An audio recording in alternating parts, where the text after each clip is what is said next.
নমস্কার। নমস্কার। ওই সমাজসেবা ব্যাপারটা যে যেভাবেই দেখুক যেন এখান থেকে হয়, বাকিটা যে যার মতন ভাবে করতে পারে, কিন্তু ভেতরটা যেন দৃষ্টিভঙ্গিটা যেন ঠিক থাকে, এটা প্রথম।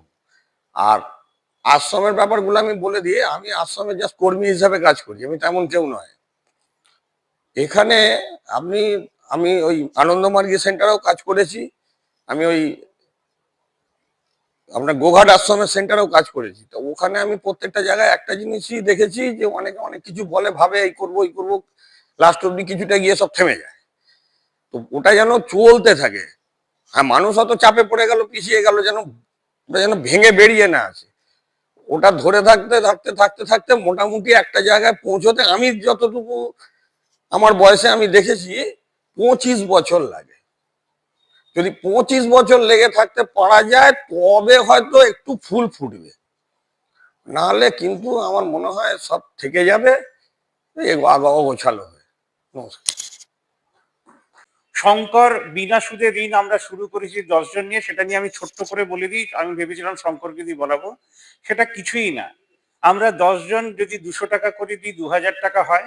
20% আমরা কেটে রেখে দিই, আর 80% টাকা বিনা সুদে ঋণ দিই। যারা ঠিক সময় টাকা ফেরত দিচ্ছেন তাদেরকে আমরা 10% ইন্টারেস্ট দিই। এটা নিয়ে বিশদে আমরা পরে যাবো, বা চ্যানেল থেকে আমি বলে দেবো। তরুণদা অদ্ভুত একটা কাজ করেন এবং এর ইনকোয়ারিও অনেকজন করেন। তরুণদা চলে আসুন স্টেজে। ওল্ড এজ হোম আমাদের দেশে প্রচুর আছে, প্রচুর লোকেরা খোঁজে কোথায় কি করেন। উনি এই কাজটা করেন, উনি ভাবনা মুখের হয়েই যান। অনেকেই প্রশ্ন করেন যে এটা কি ফ্রি? কোনো মানুষ সোশ্যাল কাজ ফ্রিতে করতে পারে না, নয় স্যালারি নিয়ে করে, নয় কমিশন নিয়ে করে। তো উনি যাদেরকে ভর্তি করান তাদের থেকে টাকা পান না, যারা ওইখানে ভর্তি করছে তারা টাকা দেয়। আমাকেও অনেকে ফোন করেছেন, আমি সেইভাবেই বলেছি দের ইজ নাথিং ফ্রি।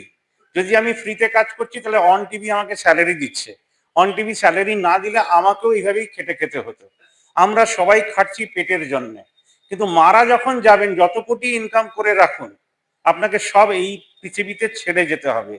তাই সেই মালার কথা বলছি যে সোশ্যাল অর্গানাইজেশন একদিন সমাজের অর্থনীতিকে চেঞ্জ করার জন্য এগিয়ে আসবে।